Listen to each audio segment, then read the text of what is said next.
What's the deal? What's the deal? What's the deal? What's the deal with y'all, man? You know, it's your boy ODM Slim, man. And I'm back again with another one. You know what I'm saying? I ain't gonna be too long tonight, man. I got a lot of stuff going on. You know what I'm saying? I'm waiting. I gotta get ready to get back home. I got my other show coming out. Henny and Slim. Make sure I tap with Henny and Slim, man. It's going down, brother. Henny and Slim, man, going down, man, on Twitch. If y'all don't got Twitch, man, I will be dropping it on my clip channel and all the stuff. But Henny and Slim, man, y'all gotta check it out on everything. It's going down, bro. Y'all know what we was doing last night. We was doing a Mike Epps. You know what I'm saying? Had a long interview with Mike Epps. Is going down, doing this 1-2 step with Shannon Sharpe. It was a great interview, man. It was a great interview going up, and I had to split it up in two. So it's the second part. We get into the second part in like 2 seconds. I'll be right back. Give me 1 minute and 15 seconds, or I roll this, twist this joint up, and we get it going, y'all. We're the first episode. The first was already is already on my live on this channel. Yesterday we did it out live. It's just you check out the last video I did like yesterday, and it say part. It'll be the part 1 to this. This is part 2. You know me, I can't get no live. I can't. The live 3 hours. So if it was 3 hour live, that means in my shit would be like 7-8 hours. You know what I'm saying? But you know I can't do no 7-8 hours on this right quick. So what I did was I split it and split. You know what I'm saying? I'm in my family house and shit. Him, the wifey walking around and shit. I'm up here loud as a motherfucker late night. I can't be doing all that. That's disrespectful. You know what I'm saying? So I had to cut it short last night. Had to cut it short. Give y'all a little action at it. You know what I'm saying? But I didn't want to just forget about it. You know what I'm saying? So I ain't forgot about it. I just cut it short, and I'm revisiting it. Oh, the Henny and Slim show, it ain't started yet. So the first episode, it ain't dropped yet. The first episode will be, it's Monday morning. The first episode Monday at 5 o'clock will be 5 my time, 8 o'clock Eastern time, Henny and Slim. So we're going to be dropping it on Twitch, first episode. You know what I'm saying? Yeah, Henny and Slim, first episode, Monday. It will drop Monday. We'll be doing that up Monday on everything. You know what I'm saying? It's my dog, man. We got some great relationship problems, you know what I'm saying? Great relationship goals. You know what I'm saying? That's my internet boo. So we just interneted out the game right now. We're just talking all type hype stuff, you know what I'm saying? We're gonna get all type of shit going on. You know what I'm saying? We're gonna get sexual. Whoa.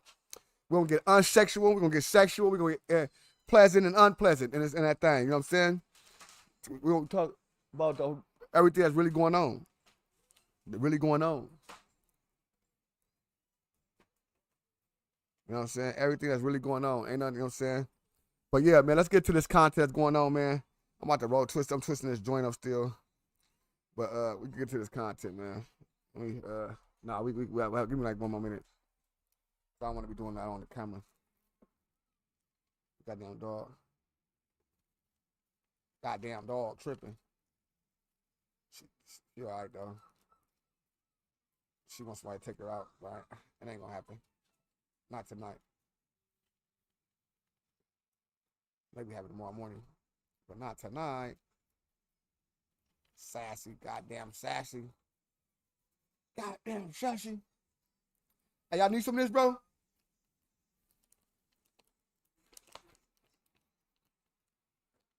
No, I said goddamn sassy. Would I need some of this? No, I'm talking shit. You need some of this? Goddamn sassy. You said what's up to you too? You go bang this little bitch. The last you gone stuff. Yep.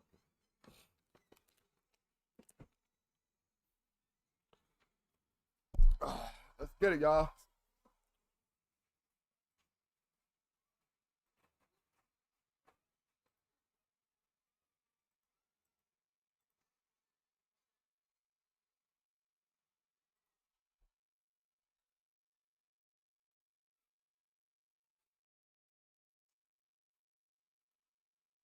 What is selling out? We hear that a lot. Yeah. Oh, he sold out. Yeah. No, I got the cat interview. I sold out. Yeah. You probably heard that you sold out because You and Cat sold out on that episode. You niggas sold out arenas and sold out shows. That nigga sold it. You sold out. No, you know what though? Quincy Jones said something important. He said, you got to have something to sell. Damn. On the set. Ain't that the You truth? can't sell out if you ain't got nothing to sell. I like You know that. what I mean? I like that. It's the real talk, because at the end of the day, you know, who's going to turn down the opportunity to make money to send their kids to college and have a good life? Yes. You know, and I think there's levels of compromising that you have to value. Right. You know, I don't think one should compromise themselves for something that makes them uncomfortable for money. Yeah, I agree. But hey, who's going to turn down the opportunity to work with white people in order to send their kids to college and have a good life? I'm not. No. You know Nor what I should mean? Yeah. And I used to have peer pressure around my own people about being racist. I used to be racist about white people and didn't notice it until I was around. I'm like, damn, I'm only racist around black people. Right. And when black people ain't around, I'm white. I act white with my white friends. Yeah. So how unfair is that? If black people were sitting in the tree and see me reacting with my neighbor, they would be like, that's a sellout. Yeah. But you only seen it because you was in my tree. Stay your ass out my tree and you won't see me being nice to white people.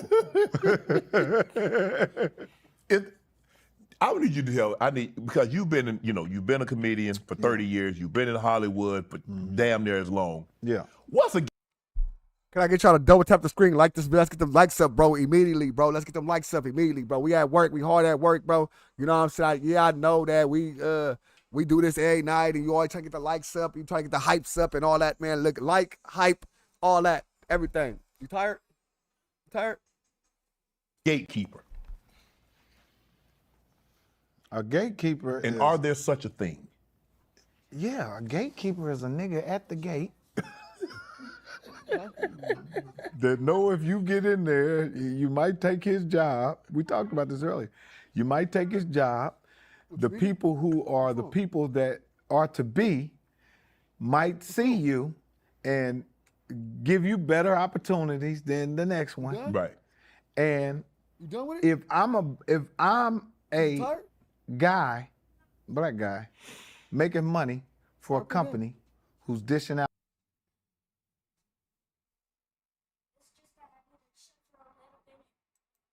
a lot of money, Talk to them. and Is that- you bring my name up in an office, in a room, and I say, All right, go ahead. you won't be making money. It's just that simple. You believe they out there? What? Hell yeah. I'm the guy. I make money. I make money for your company, and you another black guy. And they bring your name up and they say, what about Shannon Sharpe? And you sure you want to deal with that? You're not making no money, Shannon. Until they catch this nigga doing something he ain't got no business doing. And then they gonna come back. Yeah, they'll come back. Oh, Shannon. Yeah. People really do that? Hell yeah. In every aspect. Not only in the black community, I'm pretty sure they do it in the white community too. You know, that's what a gatekeeper is. Damn. Somebody that can keep the gate and make sure, Man, he's okay, but I don't know if he'll be okay for this role. that's right. Or you got to be careful with him. Well, let them decide if they should be careful. Yeah. Don't you help. Don't you tell the motherfucker. That's why people will say, God, you're so nice. I'm like, what? Did you hear something different? Yeah. Damn. You know what I mean? Are you a conspiracy theorist? Hell yeah. Ah, damn, Mike. Come on, Mike. Get the 50 likes up. Let's get the 50 likes, y'all. We can get the 50 likes. Come on, y'all. Let's get the 50 likes. That shit free, bro. It's free. Get the 50 likes. Come on, y'all. Hell yeah. Because I done seen shit formulate. That's why I'm a conspiracy theorist. I seen conspiracies come true. So I do believe it too. You manifested it. I manifested. It's like the roots. You know that people think, oh, they can put root on you. Yeah. Yeah, if you start to believe in it. You got a root on you. Yeah. Yeah. But you're right. That's how the mind, whatever the mind can conceive, If your mind is strong enough to conceive it, it'll come true. Because they're like, dead people can't hurt you. No, but they can make you hurt yourself. That's right. That's right. The Bad. pain and the pain itself. Yeah. Sitting there crying over somebody that just don't even know you crying. I can't believe you believe it. Let me ask you, I always want to, I like to ask people that Yeah. came from a very similar background, came from nothing, Yeah. dealing with fame. Mm-hmm. What have you learned about fame? I take it face value. I take it with a grain of salt. I'm never surprised. I'm never shocked. And I'm very rarely mad about any outcome that happens in that business. Come on, y'all. Let's take 2 seconds. I know I don't want everybody to feel like the show gonna leave them, so we're gonna take 2 seconds right fast. Double tap the screen. It's 250 in here. I need 40 of y'all just out of 250 to double tap the screen. Let's get to 50 likes, and we're gonna press on. We're gonna press on, y'all. All you do is double tap the screen, just tap, tap, tap. It ain't nothing to do that, bro. It ain't nothing. It's a gang of people here. Ain't nothing to double tap the screen one time, bro. You know what I'm saying? Just double tap the screen. It's a support.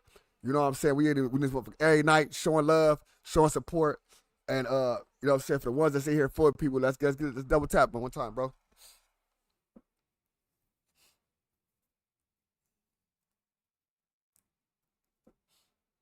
Double tap the screen one time, brother.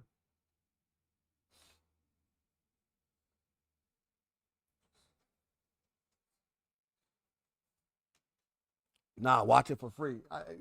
That is a hater type nigga say, oh no, I'm watching for free, nigga. I don't want to double tap it. I want to, like, brother, I don't care about you. I just want to watch you watch the video, and I want to watch you react to it where I can watch it myself for free, but I want to watch it with you and not help because it's just something to do. Nigga, you sound like a hoe.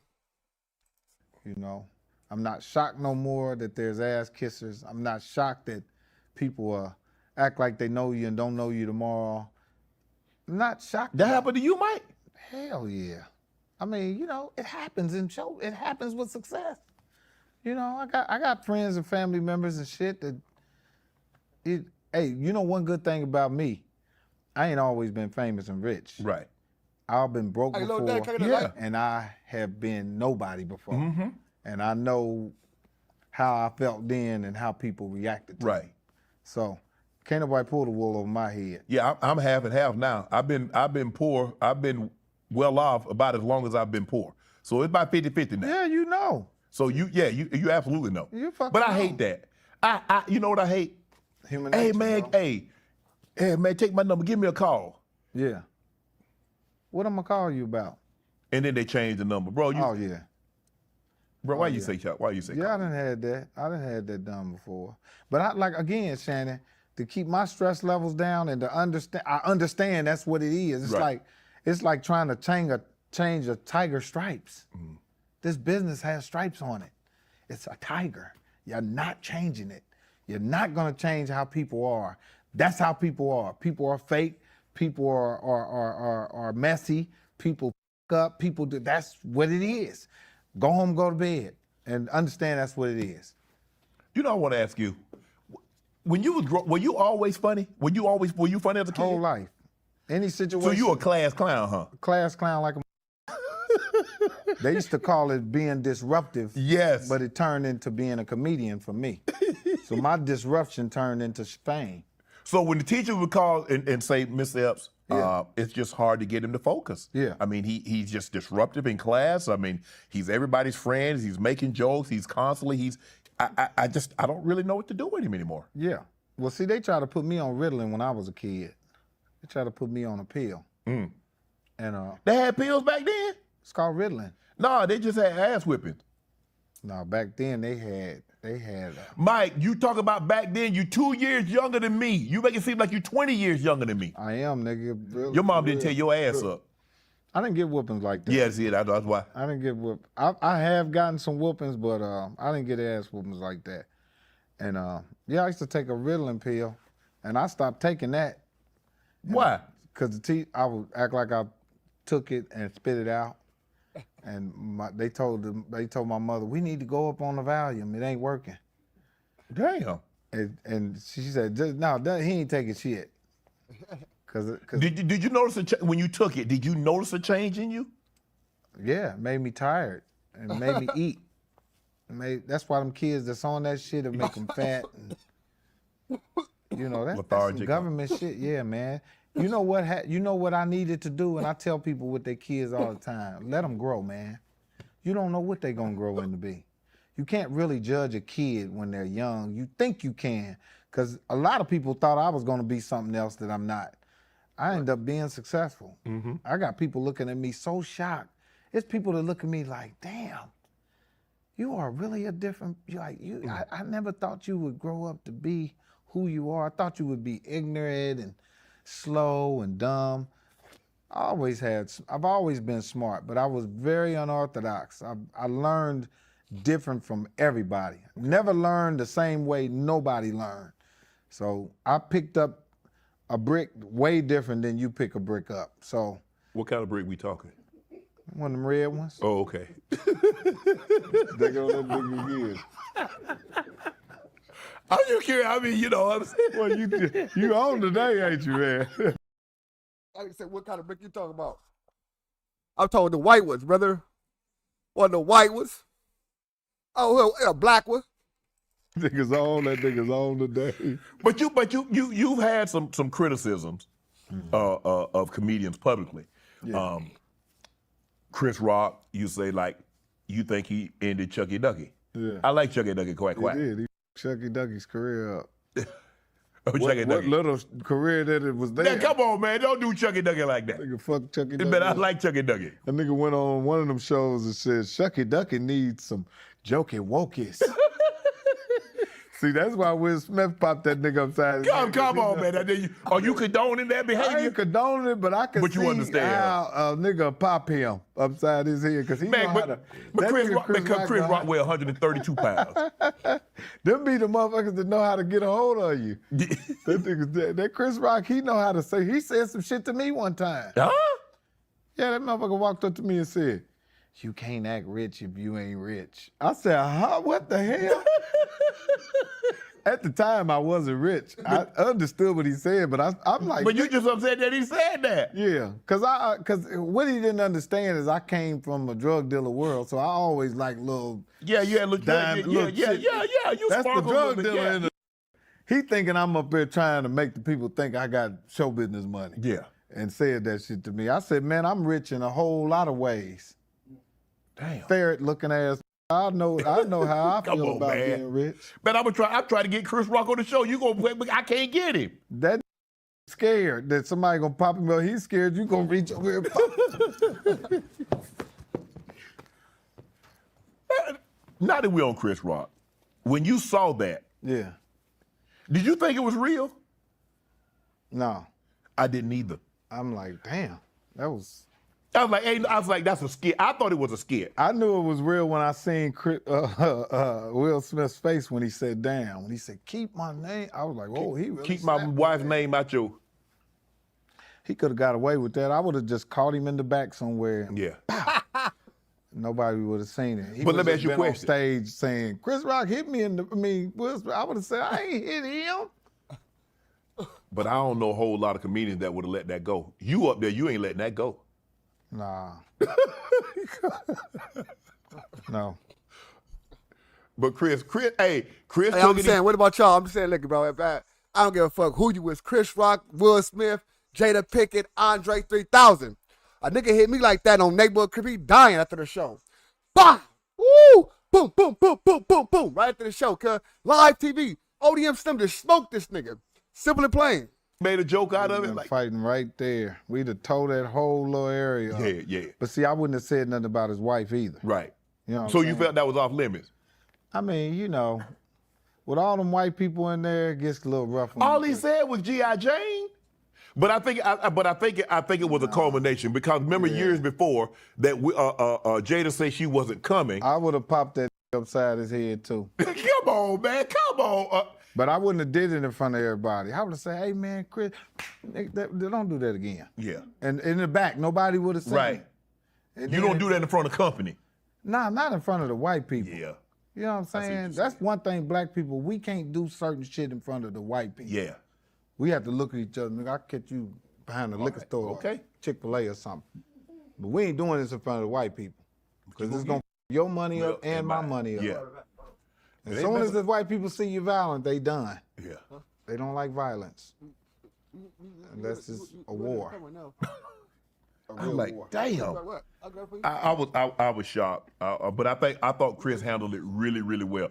He might have been the only black man that could have handled it like that. Yeah. I mean, you know. But I'm not so sure Will would have did that to somebody else. But like you said, that's that man's wife.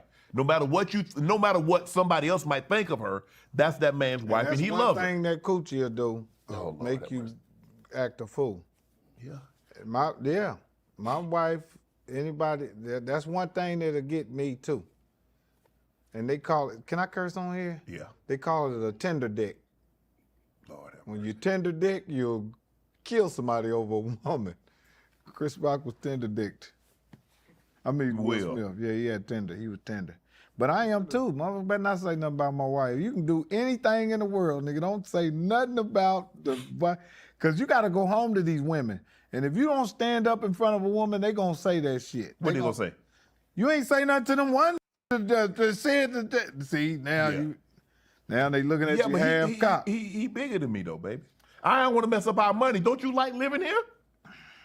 I mean, in the thrust of it, some pop shit out the niggas. Let me ask you this: have you talked to Chris Rock? Have y'all? I never really had a relationship with him like Really? that. No. Have you tried? I'm telling you, when I tell you me and him ain't never ever. Hey, y'all ain't never been cool like that, huh? No. I don't think he gets me and I don't get him. And it's cool. Yeah. You know what I mean? Damn, I hate that. That's how it is. I mean, you know, some people I get, some people get me, some people I don't. Right. Do I think he's funny? Yeah. Yeah, I do too. I think he's funny as hell. Yeah. But personality-wise, I've never met him enough to know Right here. how cool he. I really don't know him, and he don't know me like that, Okay. which is cool. Eddie, you were the Eddie Murphy with Dr. Doolittle too, Dolomite, you people. What's it like working with Eddie? Because I grew up on Eddie. I was in the early '80s when Eddie was at. All that candy, cuz. He come and say, cause she'll take that because her teeth is. I take care of them teeth. Yeah, I take care of them teeth though. All that candy. With Eddie was Funny all day. I mean, that's why I was just telling somebody. I've been trying to get Eddie Murphy to go do stand. Every time I work with him in a movie, I'm like, man, go do stand up, cause he's sitting there telling you jokes while he's standing with you. That motherfucker just sitting there funny, just in his regular life. He done said, man, some of the stories he told me, boy, I was on the floor laughing. I mean, had me dying. He told me one time John Amos was at a party.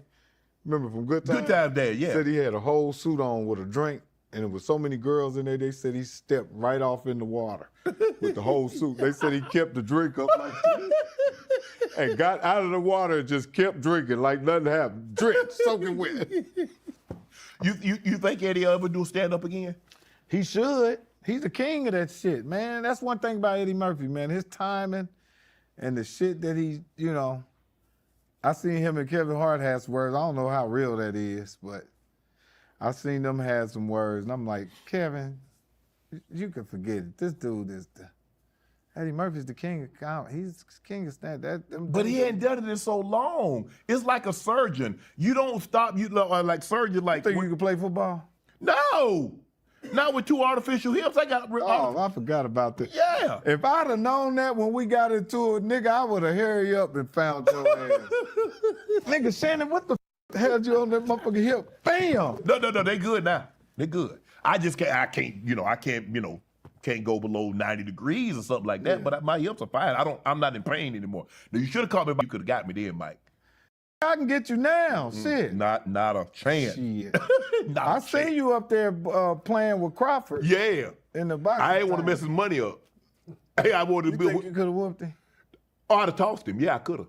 See, you talking about grabbing a motherfucker. Yes. That's why I had it. That's why I said I was getting a pistol. Because that ain't fair. We supposed to be like this. You grabbed it, man. No, what I'm gonna do that for?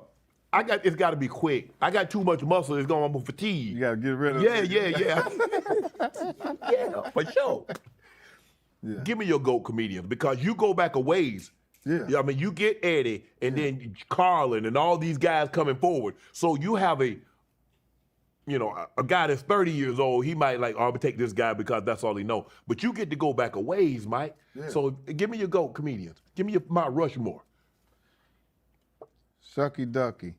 Oh, Lord. Lou Nail.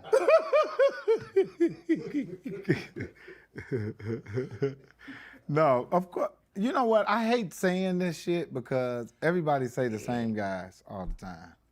But Martin Lawrence, Robin Harris, Eddie Murphy, Richard Pryor, Bernie Mac. That's my Facts. Rushmore. I fuck with that. Bernie Mac is my first nigga though, man. I take Bernie Mac off over anybody, any day, all day long. Bernie Mac, all day long. Bernie Mac. Mike Epps. Eddie Murphy. Richard Pryor. Dead homies. Straight up. I take Cedric Entertainer. On gang. Martin Lawrence, for sure. Stop playing, cuz. You do Rushmore, you only got 4 heads. No, that's fine. Oh, they only did 4. Yeah. Damn. I see you didn't do good in school, huh? I didn't. I dropped out. How many recesses y'all had? Nigga, I don't remember. I didn't even, I'm telling you, Shannon, this is the honest to God's truth, brother. I stopped going to school, like, literally, 5th grade. You just stopped going? I got held back twice. Oh, my goodness. How you get held back at that age? You ain't doing, I mean, you getting stars for grades. Doing no work. Coming in the room. Would you go to sleep? No. Joke. Spitballs, beating on the table. Oh, my God. I see why they put you on turned the back. When a teacher turned the back, I say, shut up. I was that dude right there. Always in the hallway, never had. Yeah, your desk was in the hallway, I can tell you. I stop at your classroom, get Shannon right there. Shannon, what's happening? And the teacher said, keep walking. And I say, shut up.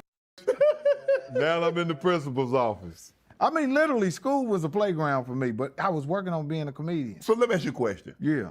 When you go, you in the principal's office, at some point in time, they had to call your mom or your dad. Yeah. So when your parents come to school and they said, Mike is being disruptive and he's... My parents couldn't handle me, Shannon. No, my parents couldn't handle me. My mom or my dad, I was off the hook. I was off the hook, literally. I got suspended all the time.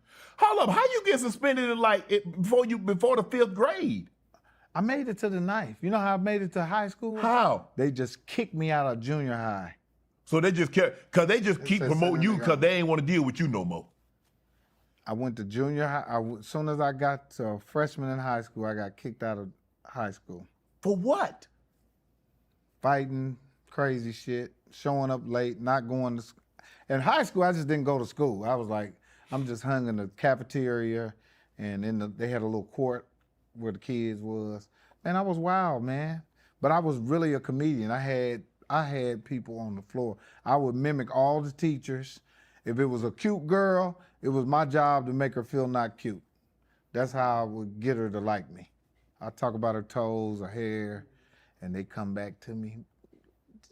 Why did you say that to me? I said, oh, no, I'm just kidding. And then they be my friend. They know if I came around, I was finna talk about their ass. Did y'all have talent shows? Yes. So you was a comedian, you win. No, we didn't have them talents. The only talent show we had was, I tried to get in a spelling bee one time. And What? I think I got to the second stage of that motherfucker. What? And I think the word was it really wasn't a big word, but all I remember is I stormed out of that. I was so mad because my mom and them was there, and I couldn't look at my mother like that. I just seen her hands go like this. It was like, damn. She was like, damn, son. But I am so happy. Like I can talk about all of my misfortunes in life because I am so successful now. Yes. I am so successful off of nothing. No money, no education, no nothing. That's how I know when God creates something, You don't make no mistake. he don't make no mistakes, brother. Do you ever think about like, man,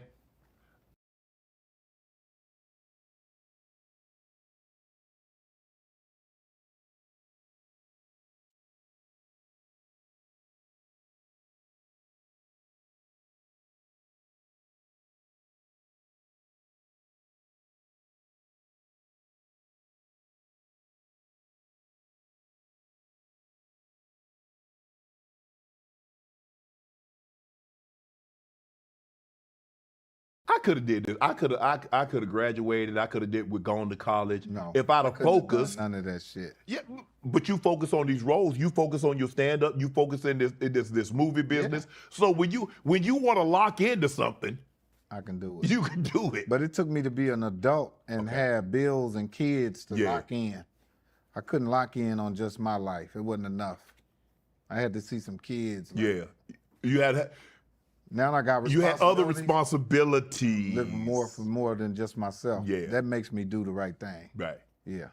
You were gonna do a biop with Richard Pryor. What happened to that? Because I talked to Damon. I think Damon Wayans was also talking about the biop, and Yeah. I mean, you know, I think over the years, man, and I honestly think this about Richard Pryor. I think his spirit was so keen, man. I think that nigga said, I don't want none of them playing me. but he actually chose you in 2000. He chose you to play. Yeah, I'm pretty sure, but I still think that his spirit in living with this, trying to do his role all these years, I think he literally in his spirit, because I don't know why the movie's never been done. It's gotta be though. And I don't care who they pick to do Yeah. it at this point. I just want to see the movie done. But I don't know if anybody can play it because of you. You get that little semi-fro. You have the complexion. You have the voice I inflection. actually You can- played him before in a movie called, it was with Zoe Saldana. Yeah. I forget the name. What was the girl lady's name? Nina Simone. Nina Simone. Simone. I played it. I played a small part of him and killed it in that movie. And that was enough for me, man. I played him again. They had a Lakers series that was on HBO. Mm-hmm. Remember that Yeah. Lakers series? I played him in that. Killed it. Well, Showtime, I think it was. Showtime. So I Winning actually time, got a wasn't it? chance to play Winning him time, a yeah. couple times. Small roles. But you want to play the big thing. You want to do it. Man, You don't want to do it now. what? I will kill it. I will body that. Why shit. won't his wife? Because I mean, you know, is that to hold up his wife in kind of the direction of the Well, movie? she definitely owns the rights to Oh, it. for sure, absolutely. But I don't know why she don't want to do it. I don't know if she wants to do it. I don't know if she found the right person to do it. But she's definitely keeping it from going or seeing if it'll go. You know. But I didn't want nobody to believe nothing. My daddy was Richard Pryor to me. Mm-hmm. If you met my daddy, that was the funniest nigga to me. Right. In the world. Hilarious. That's where I got it. Mm-hmm. That's my Richard Pryor. Before I even get to anybody else, my real father, who gave me my shit, funny as hell. Just wasn't a comedian. Hilarious. Funny that you mentioned Zoe Saldana because she played Nina Simone and they said she had blackface on. Mm-hmm. Why you laugh?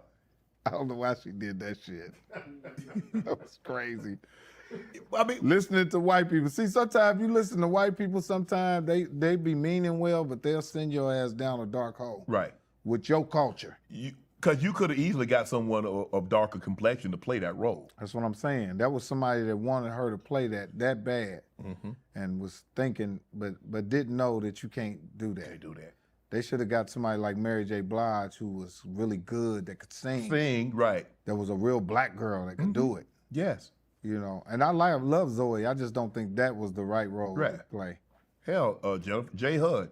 Get Jennifer Hudson to play it. She would have been good too. Yeah, I mean, because Whoopi Drewski Goldberg. caught a little flack. Sexy Red would have did good. Playing. Nah, Sexy Red. Sexy Red ain't played that part. Ski, like I seen this mean it's such a mouse. Ski. Drewski got in trouble for wearing whiteface Yeah. during the skit. Yeah, I seen that shit. What were your thoughts? He ain't made it all the way. They don't get. He's good. That's what I'm telling you. When you get on the real radar, Yeah. then you can't do shit. Right. But I don't think a lot of us are on the real radar to get punished. Because it seemed like skits are the thing. I mean, a lot of guys came up doing the skits. Yeah. But that's not how you guys had to get up there. Yeah. Y'all had to sit on a stool or walk back and forth, and you had to tell jokes. That's right. It wasn't no ski. Yeah, you might have do a voice inflection and you make your voice sound like somebody famous. No, you weren't doing no skits. Hell no. You had to do joke for joke. Jokes. Set up, punchline, set up, premise, punchline. How different is punchline setup? How different is it now? Is it easier to become a comedian now than it was when you were coming up in the biz? Because they got social media now. It's a million comedians. Even for the ones who want to just sit there and tell a joke. Yeah. Shit is no joke. I mean, to become a real comic, it takes about 10 years. Really? Yeah. To become a real, to really say, I'm a comic and I've been doing this shit. And you got to go on the stage a lot. Man, I was doing 7 shows a week. Sometimes 2 and 3 in a day. Damn. Hell yeah. That's why, like right now, I'm on this tour that's coming up. Right. Called We the Ones. Mm-hmm. I'm headlining. This is our 3rd year doing it. Okay. These young comics on this tour, these are young brothers that I would say 5-10 years they'll be household names. Yeah, they do pretty good in the culture now. Right. But these guys are gonna be some guys that's really, really. You got guys like Mojo Brooks, little young dudes from Chicago. I know. Yeah. He go over to be trying to get back with the baby mama. Yeah. With the groceries. And Yeah. shit. DC Young Fly. Yeah, I know. Yep. Country Wayne. Yep. Carlos Miller. Yeah, Los. I've had them all on. These dudes are young comics of today. And if I could pick any of the comics, these are the guys that are closer to anything that we were, to Eddie Murphy. They are speaking on the culture. Mm-hmm. You know what I'm saying? These dudes are really living in the streets. They really live this shit. They know it. Yeah.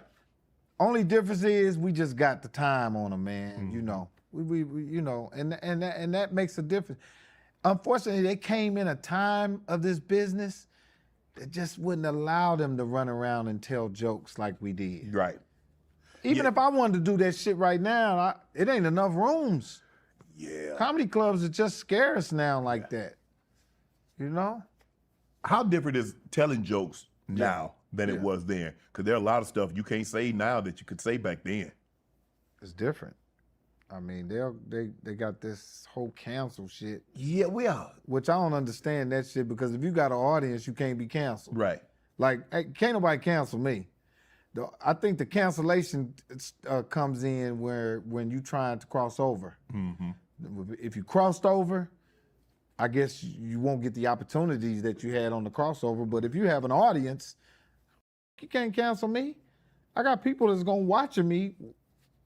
Like, they don't even know the people that's quote unquote canceled you. Yeah, motherfuckers in the hood, people that watch the Shannon Sharpe show, religious to it, they don't give a about what anybody else said about you. Right. Same with me. Right. These people coming to see me. These people watching your show. Right. I don't give a fuck what time they come on. And that's what we have to understand and realize and remember. You trying to hold on to some shit that wasn't yours in the first place. It wasn't our business. It's a privilege for us to be able to cross over and get some crossover dollars. But this ain't your business. Right. That's why I'm on a tour with these guys. This tour right here, this is me with young, hot comics from the hood that come from the urban life, and they are hitting right now. And I make sure I surround myself with them. And I'm not hanging with the guys who have already made it. Right. You know, even though I can learn from them, but man, I'm getting the heat off these young dudes. These young dudes are making me funny. how do you determine who you're gonna? I've always wondered this. Yeah. How do comedians determine who they're gonna tour with? It got to be the guys that's young and hot and who you like, and you gotta always have an ear to the streets. The streets gonna tell you who's hot. The streets gonna tell you who's funny. The streets gonna tell you who you need to be with, and that's what I use. You know, I've always kept my ear to the streets. My kids, I got young kids. I got teenage kids, young adult kids. They keep me up on what's new and what ain't right. Daddy, that ain't daddy, that daddy. So, you know, I get a lot of game from them.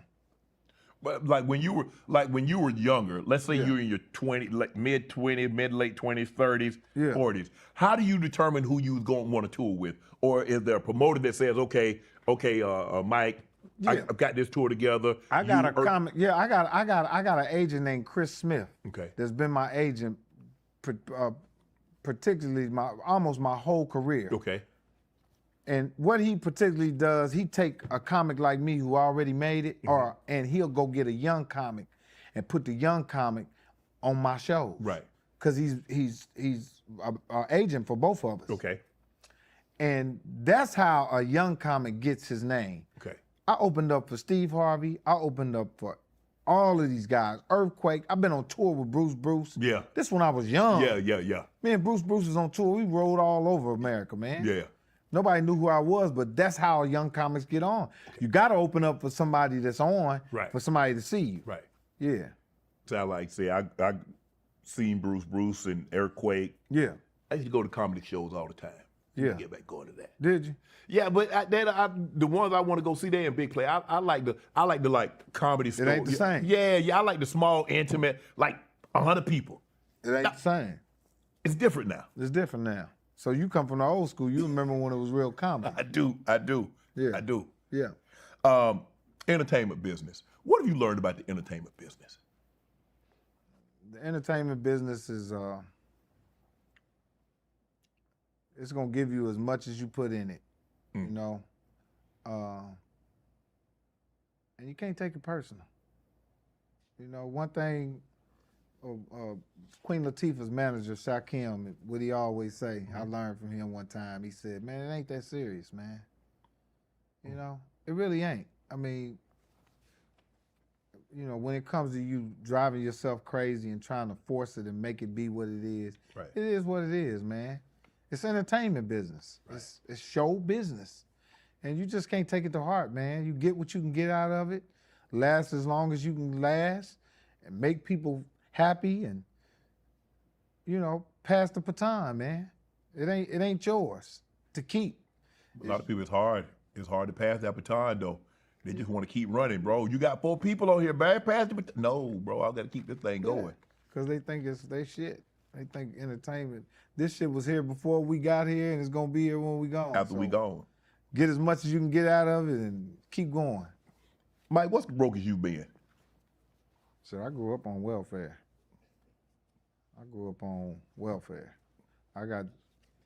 I got 6, 7 brothers by 3 different women. My mother had 3, 4 different daddies in our family. We grew up poor. I grew up with a single mother in the house with 7 brothers and no money. So I tell a person all the time, if you ain't never felt a meal cramp, you don't know what hungry is. Yeah. I'm talking about where it felt like somebody just punched you in your stomach. Yeah. That's because you was hungry. Mm-hmm. You know Every time you swallow your stomach, say thank you. Hell yeah. Ain't nothing come down. I mean, people don't understand. Like when you grow up, I grew up in the South, and we had to eat some things. But there are times we missed meals. My grandma just didn't have the money. That's right. But it makes you appreciate everything that you get now. I remember when or rob something. They can do one of the two. You know, when you grow up, I remember we had like dirt floor. We had cement floors. So it would, you know how it is in a mechanic shop, it get dusty. Yeah. And we spray water down to try to keep the dust down. I remember my grandma used to say all the time, son, it ain't much, but let's try to keep the pizza house clean. And I always remember that. And now that I got little pizza house. Yeah, I mean, you got cement floors, you ain't got no indoor plumbing, you ain't got no paneling. But that's all we had. We had, you had to appreciate what you had. You have to. Take care of what you now that I got stuff, and I was like, bro, can we I tell my kids and I tell, can we just I heard your poor story. I seen that place y'all lived in. Yeah. That's how You might have been a little poor today. I'm sitting up here telling these little stories. Shit. But it makes you appreciate everything. I appreciate everything. I don't think that'll ever leave. I don't care if I got $200 million, $300 million, that'll never leave. Well, that's why you able to survive. That's why you able to survive a lot of things. That's why you able to survive backlash. You able, you was built for this shit. Yeah. You was built for it mentally. You was built for it physically. You was built for these boulders to come at you and not to kill you though. Yeah. They just bounce off of you, bro. It makes you. It definitely you understand having gone through what you're going through as a kid. You know that shit would have broke another, right? Oh yeah. You wouldn't be sitting there. Yeah, You'd for be sure. somewhere in the sane asylum. Yeah. Up. But you done already seen the worst. Yeah. I've been in the storm a long time. So you know. When you got money, what was the first thing you did when you got money? I bought my mother a wash and dryer. You were messing that Medicaid, huh? My mother was on assistance, and I bought her a wash and dryer, and she was so happy to get that wash and dryer. My mother we grew up watching Price is Right, and my mother dreamed of having things for us, and I'll never forget. Reader's Digest sent us a fake check in the mail. I remember the and my mother's got the screaming, "Ah!" And we tried to cash that. We got the car and went up to the bank, and my mother came out the bank saying, "We said, what's wrong, Mom?" She said, "This wasn't real." It was a Reader's Digest check. I'm saying to myself, Mama, first of all, it was too much money. Yeah. To be real. This motherfucker had like $5 million or something. They ain't sending us that, Mom. The way that shit was written on the check, it looked Had like a name and everything in it. What? We thought we had that money. Man, and I used to take scissors and cut big wheels out and paste them on the wall. Shit I wanted. Yeah. I said, boy, I just want that shit. And we grew up Jehovah's Witness. Oh, man. That didn't make it easy. So we wasn't, I think my mother made us Jehovah's Witness because she knew we couldn't afford shit. So she said, I'm going to give you a religion that You don't need anything. you ain't supposed to do it. You going to feel bad about getting this shit. You real estate. You really involved in real estate. Yeah. What made you? How did you learn how to invest? Like, okay, I got this money. Yeah. Ain't no guarantee if I don't do something with it to make sure I'm gonna be able to keep it. Yeah. Well, growing up as a kid, we rented houses all the time. We ain't never owned no house. My mom didn't. So I always promised myself if I ever got some money, I was gonna go back and buy all the houses that we got evicted out of, and I did. Damn. I made an address list in my hometown. I rolled around and I made an address list of all the houses we got kicked out of, and I went and bought every last one of them. You bought every house. Every one of them that we got kicked out of back. And you allow families to you rent them out. Yep, I rent them out. You know what I mean, and my family stay in them, and Damn. I went back and got them. I told my mother that too. I'll never forget, man. We used to get kicked out of them houses. My mother, we sitting in the back of the cab. She have a big ass bag of clothes, and my mother crying, and we go to my grandmother's house to stay with my grandma, because that's every time we got kicked out, we went to my grandma's house. And I said, Mom, I'm gonna buy all these motherfucking houses back one day. I thought I was gonna do it with some dope money, but But you gonna get them houses. I was gonna get them houses back. Nigga, And I did. he got that work money. He up there working hard with that dope money. Nigga, he like, nah, I'm gonna do it different though. Look, man, that's a blessing though, bro. That's a blessing, fool. Straight up, buying all the houses. Bam, I'm buying all these, brother. Straight up, respect. I went back and got them houses. I went and knocked on people's door and bought their ass up out them houses. Yep, I sure did. Me and my wife, we went and we fixed them houses up. We actually had a show on HGTV called Buying Back the Block. Damn. Yeah, went and bought them houses, and I revitalized my whole neighborhood, man. And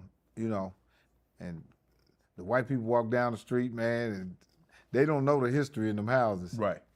I told them, man, you know a little dude named Tonio got killed in that house you live in. Oh my God. I said, yeah, nigga was a You better come up out of there.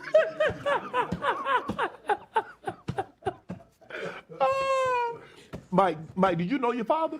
Yeah, I knew my dad, man. Hardworking man.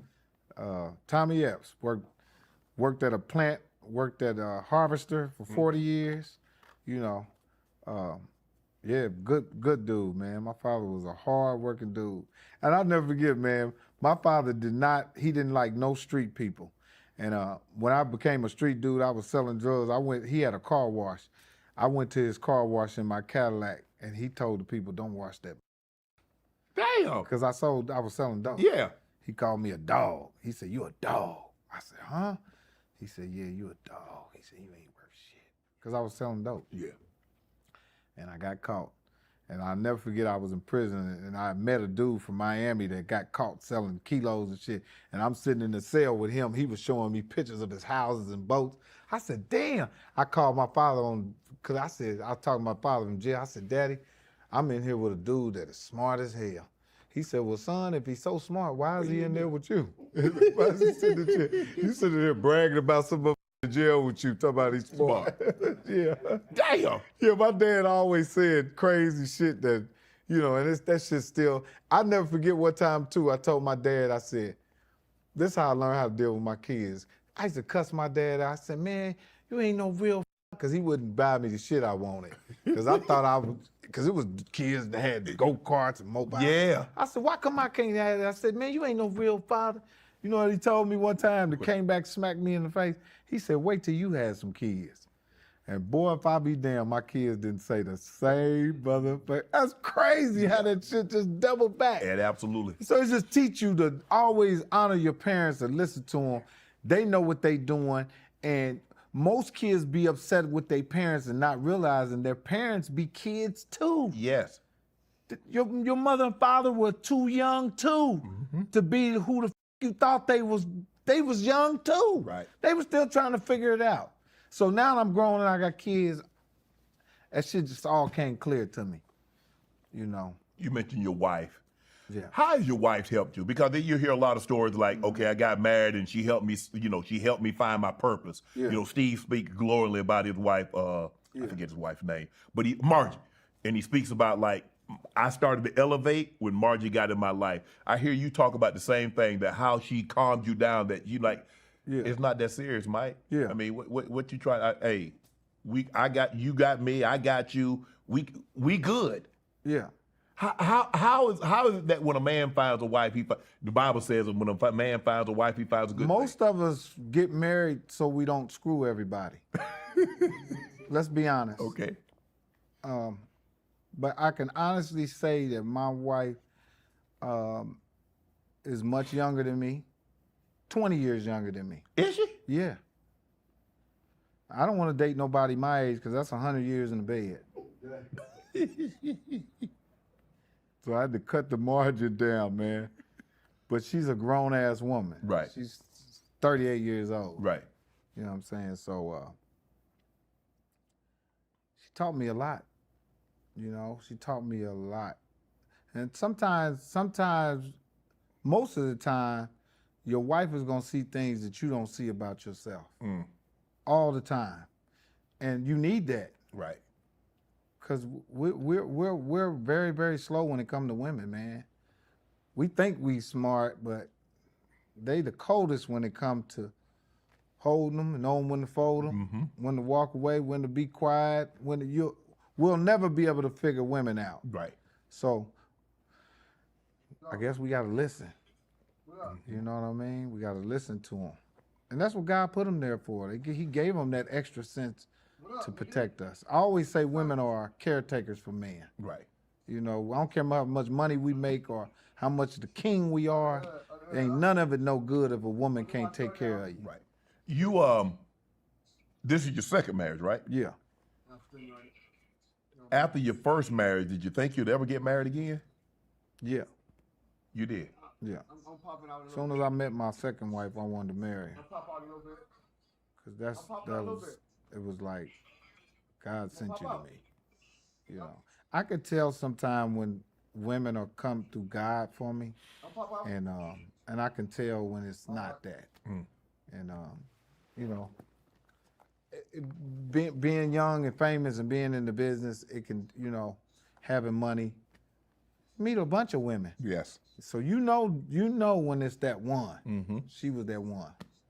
What did you do different in the second marriage that you didn't do in the first marriage that probably caused the split?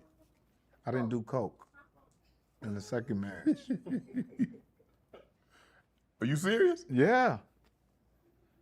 I was, my first marriage, I was a fool. I'm not gonna lie. Wild, crazy. And again, I just needed to grow up. I couldn't even wait to get to 55. Now that I'm 55, I'm so comfortable in my skin, man. I love who I am right now. Right. You know what I'm saying? I love how I think. I love how I feel. I love that I don't give a f. I cared all them years. Now I don't give a f. Like everything. And I love it. Right. You know, but that's what helps me with myself. That's what helps me with my sanity. Are you and your wife still good first wife still on good terms? Yeah. I like that. Yeah. We don't talk like friends, but Y'all have kids together. we ain't arguing. Yeah, we ain't arguing and fighting. You know. Cause you like The Rock and his first wife, they went into business together. Yeah. I see Dave Portnoy, like his ex-wife have access. Well, you gotta understand, I got multiple kids with women. But I'm saying marriage. Yeah, marriage. No. How many? You only been married twice though. I only been married twice. Yeah. But I got a bunch of kids. Yeah, but I ain't talking about that. No, that's different. Yeah, marriage. Marriage and my co-parenting. Yeah, you know, like I said, all my kids' mothers done great jobs with I didn't pick bad women. Right. Okay. They picked the bad It just man, did. huh? Yeah, pretty much. It just didn't work out. Right. And it's okay. How many kids you have? I got 7 kids. Damn. Yeah, I got You trying 7. to catch Nick Cannon? No, I ain't trying to catch that nigga. That nigga need to wear a condom. Nick Cannon is on a moxicillin at this point. So how old is the oldest? 36. The youngest? 4. You done? Yeah. I'm done now. I think I am. I need to go. You do realize, like, when the kid is a senior in high school, what's his name? Mike. They gonna say, Mikey, your grandfather out there, that's my daddy, fool. Yeah, you do realize how old you gonna be, right? That's why I'm teaching him to say you. Go yourself and get out of my face. Don't worry about I'm teaching him all this shit because he's gonna need it. Yeah. Don't worry about what the I'm doing. That's the one I've been teaching him. Yeah. Don't worry about what the I'm doing. He's gonna need that one. But that's why I still try to go to the gym because I see guys right now in their 70s that look really, really good, black men. We don't all have to grow and be old and brittle. You know what I mean? I can be a 75-year-old still walking around here. Like I'm 55 right now, and I will outrun a young, I boxes, I do all that shit right now. 55. Mike, what? You ain't finna be playing catch with no 8-year-old at 60. Why I'm not? Man, here. Kind of is you, man. I can't do that as an old ass. At least say I can, Shannon. Don't Okay, say you can do I that. can't do that, bro. You can do that. You being negative now. You throw it to him and having to bring it back to you. You sitting in the chair. Hey man, don't do that, Shannon. Don't do that, bro. But this, you went all out on this marriage though. Yeah. It was star-studded. It was star-studded. Was that her or you? That was me. That was me and her. Shit, we both. You know what? She always loved the whispers. Okay. And I went and got the whispers. Damn. And I flew my mother out here, and man, I flew my whole family out there, man. Yeah, you had T.I., Snoop Dogg. T.I., Snoop Dogg, and my mother never got on an airplane. And my mother came out, God rest her soul. She's not with us now, but that was one thing that I did get to say. I said, boy, I got my mother on that airplane. She came to California, man. Yeah. And she seen that ocean, and oh, man. You know, that was that. She's like, my baby. My baby did this. My baby did it. She got on that plane. She came to L.A. and seen me. Right. Yeah. So, what type of dad are you? Because, like you said, you know, that's fire. She came and got on that plane to see me. She ain't her baby. Where we at right now, y'all? Let me see where we at. Hold on, y'all. Make sure we see where we at. Where we at with our progress today. Gotta make sure we gotta keep up with our progress.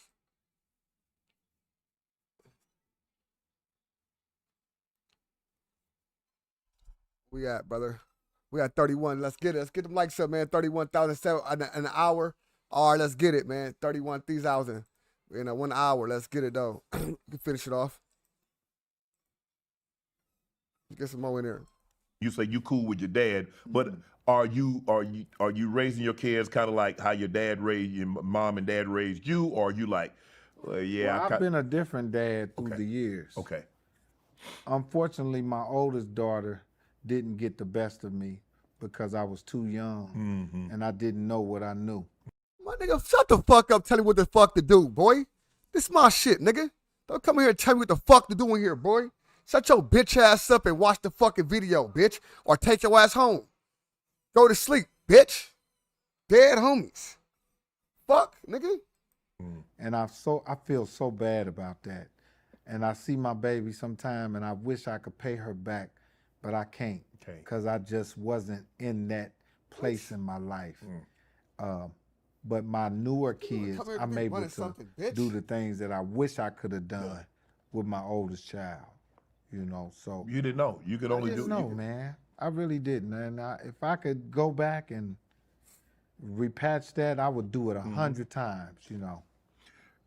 You said you had a lot of daughters because that's karma paying you back for all the conniving, bull jive stuff that you done. Yeah. I wasn't that great with women, man, but I didn't have no examples, man. Was it the money? Was it the fame? Or was it the? No, I didn't have examples of. I didn't know a lot of married people as kids. I've seen my mom get married once, but you know her relationships with men wasn't that great. So I just didn't know what that looked like. Right. My dad wasn't in the house, so I didn't know how that felt. I became my own person young. Right. You know what I mean? So I became grown really, really too quick. Right. So I didn't get a chance to see what a real dad do. So I had to learn as an adult. Right. You had to learn on the job. I had to learn. You had nobody to teach you the job, but you learned on the job. And yeah, unfortunately, my daughters didn't get the, you know what I mean? So what's the relationship with them like now? Are they resentful? Do they look at you as like, well, we didn't get this dad, but they get the best of dad while we got. I'm pretty sure, man. I'm pretty sure that my daughter. Have you talked to them about it? Yeah, I tried. You know, I tried. It's hard. It's hard. It really is. It's hard to patch that kind of stuff. It is. Because it's time. It's lost. But you're not trying to patch it up, Mike. You got to move forward. You can't move back. You can't get what's gone. Yeah. Do they understand that? Yeah, they do. And again, I still applaud their mothers. Yes. Thank God that my kids had great mothers. That's all I'm saying, bro. Even in my videos, bro, I'm telling niggas like this, bro. This is my fucking videos. This the ODM Slim Show. I'm reacting to videos. I react to lives. I don't come in here to play a whole live out and just to look at it. What the fuck? That's not a channel. Go to the original channel. Do that. Dad, home. Don't come in here and tell me what the fuck to do. Okay, stop dropping the video. Stop. Shut your bitch ass up, you hoe ass nigga. Bitch, get your life together, nigga. Dead homies. The fuck? I don't reuse content. I don't just take people content and just play people content out and reuse content so my page gets struck in and all that type of shit. Dumbass people. If you want to see the content, go find the fucking content. Motherfuckers want to come here just to talk. Hoe ass niggas make comments. Hey, yeah, what you stop always stopping the video for? Bitch, because I want to. Dumbass. Thank you. Because they were able to take up the slack for what I didn't do and where I wasn't there. Not being there, yeah. Thank God that they had good mothers, grandmothers. They all had good extended family. Like if you see my kids and met my kids, you don't see no pain on them and none of that shit. Whatever their personal preferences about me, it is what it is. Right. But I got a daughter at USC. I got a daughter go to NYU. I got another daughter about to go to FAMU. Yeah, that's their mom. That ain't mom. You hold on, you Nigga, said I'm you, paying for that shit. But get I'm the saying- fuck out of here. but Mom, no, get the out of here. I'm paying for that shit. Mike, your grades you couldn't have got in prison. Man, get your ass out of here. Oh, you did get it. But I'm saying, USC, NYU, those are not easy places to get into. Whether you got, I know people that got money and they still couldn't get the kids in because the kids didn't meet the academic. Well, you know what? You, Shannon. I'm not gonna explain myself to that shit, man. Ain't no way they put you down there. Hey, bro, I had a little something to do with it in there. No, I ain't bringing a block back. I'm not blocking people, bro. I ain't gonna lie. I ain't gonna block nobody because everybody can have their opinion. I'm not taking people's opinion away because that's a part of my whole little get down about it in the chat, right? But it just over and over and over every day. Like, come on, cuz, you get irritated. Same motherfuckers come with different profiles, say the same shit over and over. Like, come on, get the fuck up out of here, cuz. Dead homies. On the smart side, I just couldn't never see it through myself. You know what I'm saying? I'm smart as hell, but it's a different kind of smart, Yeah. Shannon. You know what I mean? I'm sitting here with you. Yeah, but I'm play saying- NFL and all kind of shit. But here- how did I get here with you? But books. See, you smart that doesn't, it had like, you're not books, you street smart. And you understood how to parlay that into a business. But you got to be smart to go to NYU and USC. You do. And they and yeah, maybe their mothers did. Yeah. Yeah. But I Co-parenting. yeah. I tell people like, look, when you young, you argue about silly stuff. Cause you look back at it like, we argue about stuff that really wasn't that important. Yeah. And how difficult was it to, you're on the road, you're a comedian, you got to travel, you got to go to work, Yeah. and you're not there. And the kids are growing up. You might leave and come back. They're like, damn, the kid walking? Without laughing, the kid was barely could crawl. Now it's walking, I can talk, can eat, can ask for this. It's the unfortunate part about being famous. You got to give up something, man. You're gonna That's sacrifice. you're gonna sacrifice something for being who you are. If you are, a factor in this world, you're gonna give up something. This shit ain't free, Shannon. It ain't. You know it. I absolutely know it. We had to pay for a lot, in a lot of different ways for this shit. What are the goals you're trying to get? I tell people as simple as this, Mike, and I want to know the greater the goal, the greater the sacrifice that must be to meet said goal. Say it again. The greater the goal, the greater the sacrifice to reach the goal. Real shit. Real shit. People like, work-life balance. Okay, you have work-life balance. You're doing a 9 to 5, but if you want to be great, there is no work-life balance to be great, because it's continuous. And people don't understand that. People think that you can look at Jeff Bezos. Okay, ask Jeff Bezos when he was starting Amazon, did he have a work-life balance? No. Ask Bill Gates when he was starting Microsoft. Ask all these people in the Walton family when their dad was starting, did he have a work-life balance? They got that now because they got $300-400 billion.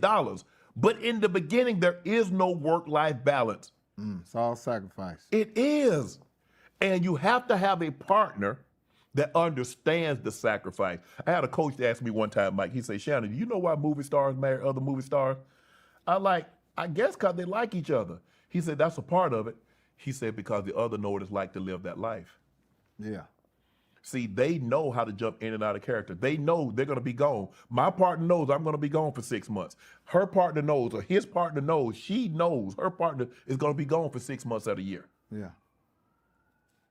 You have to understand what it's like. And everybody says that I understand sacrifice. I can be number 2 until you're asked to be number 2. And then it's a problem. Yeah. And I think my wife understands that. That's why I think she's so important in my life, is because she understands, and she say it all the time, can't no any person be with you. No, yeah, exactly. You know what I mean? They can't, but you know that. It takes a special woman to be with a guy like you, and I respect her for that. I do, I really do. I respect her for having the I can't say balls, but having the guts to do that with a person like me. So, Are you OCD? yeah. See, I am too. I got to clean. I can't stand dirt. See, do something to me. It don't. Whoo, Mike. Do something to me. Man, look here. I need everything be hung clean, accordingly. right? I need Fresh. long sleeves hung accordingly, like short sleeves, the darker jeans, the lighter Or jeans. your brain up, right? It do, man. I need all the labels to face out. I need everything turned. I need the track. I can't see dishes in the sink. Yeah. It ain't that hard. Yeah. Is your life gonna end? If the dishes in the sink, is your life gonna end? Pretty much. Now you got flies and gnats and shit. Now Nah, I don't know if my life gonna end, but this relationship gonna end. Nasty. Hold on. It's 8 boys. Your mom had 8 boys? 7 boys. 7 boys. My dad had another son. So it's 8 of y'all. Yeah. Y'all fight all the time, ain't it? We used to fight. We used to fight all the time. And that's what I'm saying. That sibling that was another thing that got me ready for show business. Yeah. Living in a house with a bunch of competition. Yeah. We was all competing to get my mama's Attention. So, Where you fall in the pecking order? How you the oldest, the middle? 3 up, 3 down. Damn. My mother used to introduce all her kids with a talent, and they used to say, "Who is that?" And she said, "Oh, that's just Michael." Imagine that shit right there. Damn. That's just Michael, yeah. Yeah, because they couldn't identify my talent Right.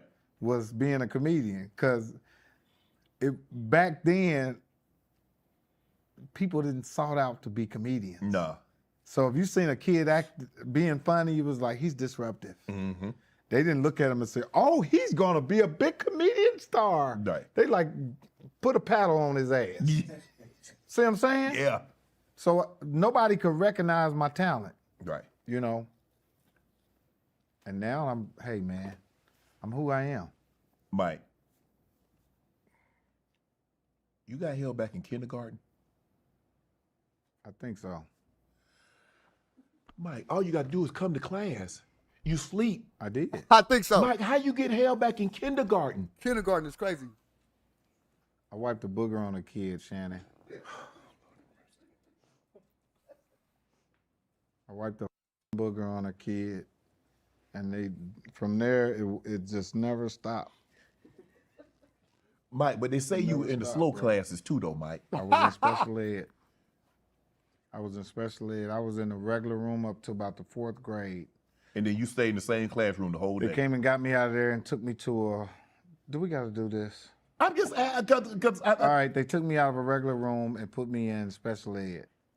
And I stayed in special ed for the rest of up until the 9th grade. And I stopped going to school. So you was gonna be in special ed in the 9th grade too? What you think, nigga? I just told you I was in there from kindergarten up.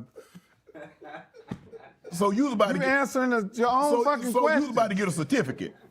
I don't know if they give certificates. Yeah, they out. do. Who? They say you attended For what? the high school you went to. They said that I Cypress had Attic. perfect. No, that's what they would have gave you, a certificate. For what? Because you don't get a diploma. Because I don't get a diploma. No, I no. don't. I didn't get a diploma. No, you weren't gonna get one in special ed either. No. Damn, Mike. Oh, I would have got a certificate if I yeah. graduated. They just say participation. You came to class. That's why I dropped out, nigga. But niggas, You ain't gonna put that on your wall. No. Hey, you can't graduate for special ed, cuz. You can't graduate for special ed, cuz. You can't get a high school diploma for special ed, cuz. Woo! Oh, cause you can't. You do the equivalence of high school for sure because you didn't take all the equivalent classes to you know what I'm saying, to all the credit. Yeah, for sure. For sure. You ain't did none of that shit right, nigga. 10th grade English, none of that shit, nigga. No, you did every. Just in case you knew that. Oh, You taught yourself how to read and write as an adult. Yeah. Did you was it hard for you in school or you just didn't apply yourself No, in it school? was hard. So you know when you weak in one area, you compensate, overcompensate Yeah. in another area. So that's where the comedy came from. Yeah. So you didn't have to read, you make jokes. Yeah, kept people from seeing that I could read, couldn't read, you know. Damn. But then I love telling these stories. You know why? Because there's some kids out there. right now watching that's gonna watch this. Yeah, say, ah, I feel good about who I am. Yes. Now, and I ain't different. And you're not alone. There's a bunch of people around here that got Slow as a motherfucker. something about them. Slow as hell, bro. It's a lot of y'all niggas out here slow as a motherfucker, cuz. Slow as hell, cuz. It's fucked up. But it's all right, though. Motherfucker, they appear to be okay, but something's wrong with everybody. Take ownership of your imperfections. Yeah. Then people can't make you feel inferior about them. So why are you making me inferior about it? Man, your ass Cracked grown. 4 or 5 jokes. No, I didn't. Yes, you did. No, I'm just asking. I'm like, I was just asking how He got all the great slogans. Nigga was just laughing about me being retarded. No, man. You were slow. But I'm just saying, I was just trying to figure out how you get I left don't back in think that I kindergarten. was slow. I think that my interest wasn't there. I was not interested in school. Right. I watched TV. I could tell you about every episode of Happy that I watched. Good times and all that. Oh, hell yeah. I was a all TV of the buff. family, the Jeffersons. So when it was time for me to do TV, my timing was perfect. Yeah. That's why I told Wanda, I'm like, this feel like old school sitcom because that's what I grew up watching. Right. Old school sitcom. Damn. Yeah. So because you struggled early on, Yeah. do you think someone took advantage of you, like when you first got into the business, as far as money-wise or putting you in bad contracts? Yeah. Well, you know what always saved me is I always had a street edge. So whoever dealt with me and dealing with shit, like if I was dealing with somebody who was dealing with my money and I was unsure, I would drop a pistol out of my pocket on accident. Oh, sorry about that. Yeah. I didn't mean to do it. So in my head, I was like, this motherfucker ain't finna steal from me because he already know I'm capping your ass. You steal? I would do all kind of weird shit like that. You know what I mean? Yeah. It was like, let me send a subliminal message to save him from stealing from me. Yeah, because I don't want to have to kill you. I wouldn't have did that either, but you've seen But the he don't pistol. know that, though. Yeah, you don't know. Yeah. You see a guy with a, you don't know. Don't take my money. Don't take advantage of me. So I had tactics of surviving, man. Right. Yeah. With a situation that you were a pimp and you end up, how you a pimp and you end up owing the lady money? Because I tried to be a pimp one time. I tried to pimp some girls. And I've always been a nice guy, man. And I don't know, one of the girls said I owed her some money. But she got to make the money, and then you take the money, and then you give her a cut of the I borrowed money. some money from her. You borrowed some money. How you a pimp and you borrowed money from the One of girls? them was my cousin. One of the girls was my cousin. How you pimp your cousin out? Well, I really wasn't pimping them. I was like, I'm going to play like the pimp so we can get the money. And they was like, we ain't giving you shit. I don't know if they turned the trick or not, but I didn't get nothing out of it. Then you tried to That rob. was a bunch of shit that I tried. This is a run of shit that I tried as a kid. Tried to go to the military. I tried to be a So what drug happened in the dealer. military? I flunked the ASVAB. So you didn't actually go to the military. You flunked the test to get in the military. Yes, and 2 of my friends went. My buddy Ryan Bemery and another guy went and left me. And I was showing people the brochures. I was like, look, I'm going to the Army. And I didn't pass. Oh, you got to be really bad because the Army take anything. They didn't take me. Damn, right? And I'm glad they didn't. 'Cause I probably would have got a discharge. I guess they would. Soon as one of them dudes would have jumped in my face, I said, get the out my face, Yeah. motherfucker." You I'd get have the been bread. gone. Yeah. That shit wouldn't have worked. I said, who the f- you talking to? He's like, that's what we supposed to do to the Army men in here, is talk shit to them. You ain't supposed to talk shit back.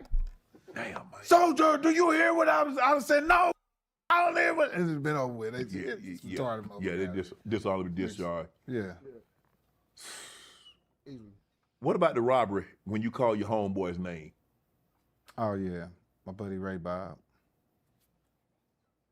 I went on a robbery. How you call your partner's name, Mike? I wasn't a good robber. You ain't supposed to say nothing. Just you ain't got to call no name. I was so in the moment. I was in the moment, and I was. Get the money. And I was Get the jewelry. I was saying, Ray Bob, and my buddy had a mask on right here, his eyes like that. He kept doing it here. I'm like, what you, I didn't know what he was saying. You calling my name. Calling my name. He said the next morning it was 200 niggas in front of his house. The dude to this day, that mad at me right now. I swear to God. He should be. That nigga mad at me right now. Nigga like, you almost got me killed. What happened when you got put in the trunk of the car? I was at a club called The Bottom Line on 38th Street in my hometown. Mm-hmm. And I was sitting there, I was in one of my buddy Jeff's, he had a convertible. He had a Bonneville with switches on and shit. I'm sitting up in the car and I'm in the parking lot talking to her. I'm supposed to be taking the car and some money somewhere. I'm in the car riding, and while I'm riding, it's a girl on the side of the car, and I'm talking to her, and I'm like, damn. I don't know how I didn't realize it, but the girl walked me to the back of the club. I'm like, damn, all of a sudden we in the dark. Then I heard the dude jump up in the car, like, choo, choo, choo. And the dude had been robbing so much. He had all kind of people shit on his neck, chains. Damn. Yeah, he had been robbing all that day. And he had liquor on his breath, and he was hitting me with the pistol going like, yeah, turn that way. Turn that way. I'm in the car, turning the car like this. So we get on one street, he said, cut the lights off, cut the lights off. So I cut the lights off, and I got my hands like this on my eyes. So I hear a bunch of other cars pull up, joom, joom, joom. They getting out the car. Why was the fighting over the shit in the car? Why I'm in the car like this? I hear them, no, motherfucker, that's my speed. I'm getting this time. I'm just. So they get me out, put me in the trunk. They ride me around. Man, I'm in the back of the trunk. Ain't nothing but there's some dirty clothes back there, a kicker box. And when they Spare stop, tire? it's not even spare time. I'm still the motherfucker back. And they playing DJ Quick, Black Pussy. Swear to God. And when they got to the stop sign and stopped the light, stopped the music on, I beat on the seat. The motherfucker said, what? I said, play that again. They bust out laughing, let me out of the truck. The dude slapped me upside my head. I was running through the field like this. I said, boy, I better get out of this shit, man. That's when you realize that life of crime ain't for you, huh? Yeah, you had to be a certain type of dude to be in the streets. Yeah. I mean, I was in the streets enough, but yeah, I didn't want to. But you realize you weren't willing to die for that foolishness. Nah, I wasn't ready to go out there. Yeah, I was really meddling. Yeah. I was really being nosy. I really didn't have no business in the streets. Right. My mother and father wasn't street people. But, Right. you know, living in the neighborhood, you gonna learn some shit. Yeah. You pick shit up. You know, your buddy down the street, he's a criminal. You gonna hang with him, you gonna get in trouble. You ended up going doing some time in some jail. My buddy down the street, he's a criminal. That nigga's a criminal. It's crazy. Yeah, I did 2 years in the county jail. And if you Google Mike Epps mugshots, you'll see it. You'll see when I got caught, 1990, 91, 90, 89, one of them years. You had drug. They caught you with drugs, though?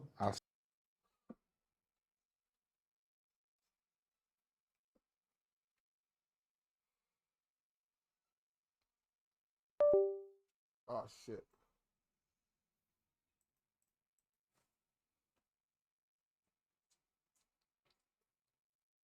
Bitch.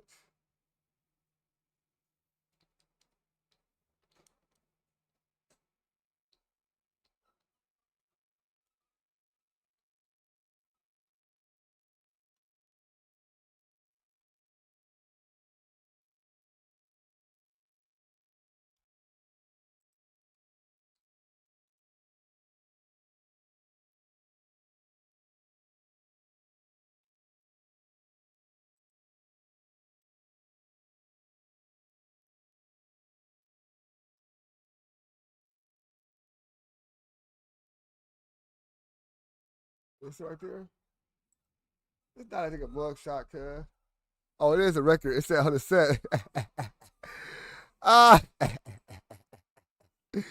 nigga Mike, easy up. Look at it. Look like a nigga. A police. Indiana. Oh, that's sad. Look at that man. All right. Let me know what's up, Mike Epps. My bad. Let's go back. Sold some drugs to a dude. Undercover. To an informant. To an informant. Performance. Okay. And CI. he was a drug addict, so we couldn't get him back in court. The lawyer that I had, his name Jeff Baldwin, I put him on my second special. I did my special in my hometown. Okay. He was sitting in the, Yeah. I said, give it up for Jeff Baldwin, because I almost got 20 years with that shit. And he got me down and filed an affidavit for the dude to come in. He never showed up, was a drug addict. And I ended up getting just possession. Okay. So they gave me 8 years and suspended 5. And I had 2 years served in the county. I did 2 years in the county jail.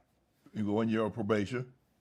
I ended up going to the halfway house after that. I went to the halfway house, then I was on probation. But that's when I got out. When I got out, I was sleeping on my sister's couch. And they had a comedy competition on the radio. Dion Cole was the host. Okay. He was driving from Chicago to Indiana to host the show because he was on Comic View. They thought he was this big ass star. And two of my buddies, Otis Brown and Gary Bates, they both got murdered. Us three went to the club, Seville's, to get in the competition. I signed up for it. They said, you funny at the barbershop, but if you funny in front of people, I signed up for it. Went up there and blew the club up. Everybody laughing. Next week I came, but my name was on the radio. I done invited my mama, friends, all them. Man, I go back up there to the comedy club. They booed me off stage. Damn. What happened? I seen too much old money when I walked in. They threw me off because I was one of them run off with the plug type of dude.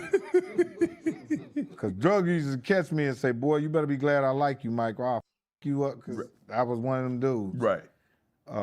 And I ran off with the money, but I seen them, and them motherfuckers threw me off. I got booed. I came back the next week and won that competition.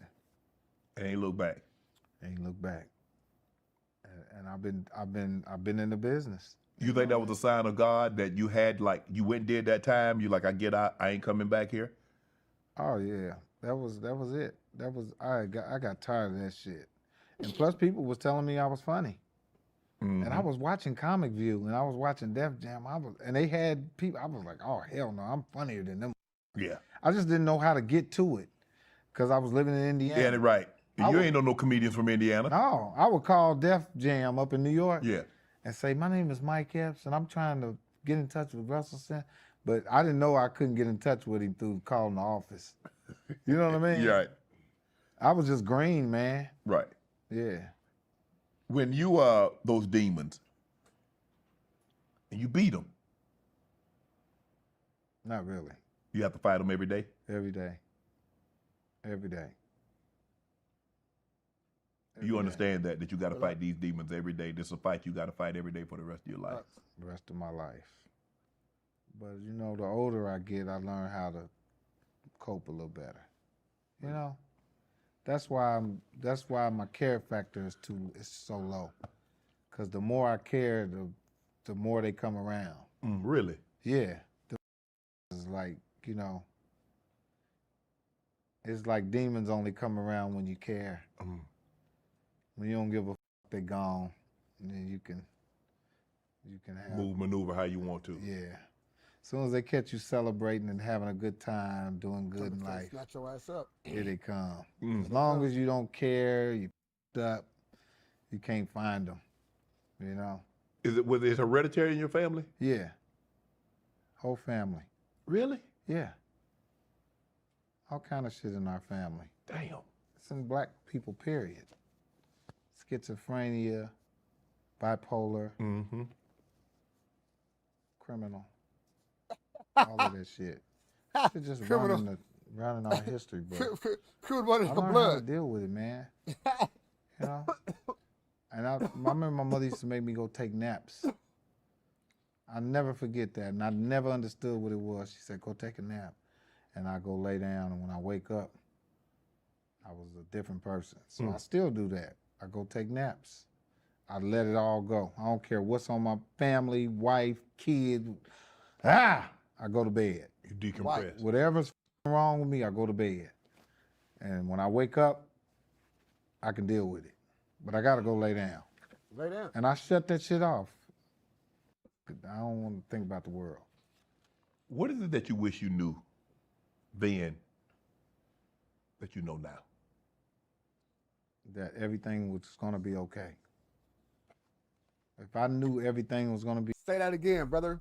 That's where I'm at in my life right now, bro. That regardless of what I go through, bro, everything gonna be all right, bro. I walk with God, bro, and he ain't missed a beat.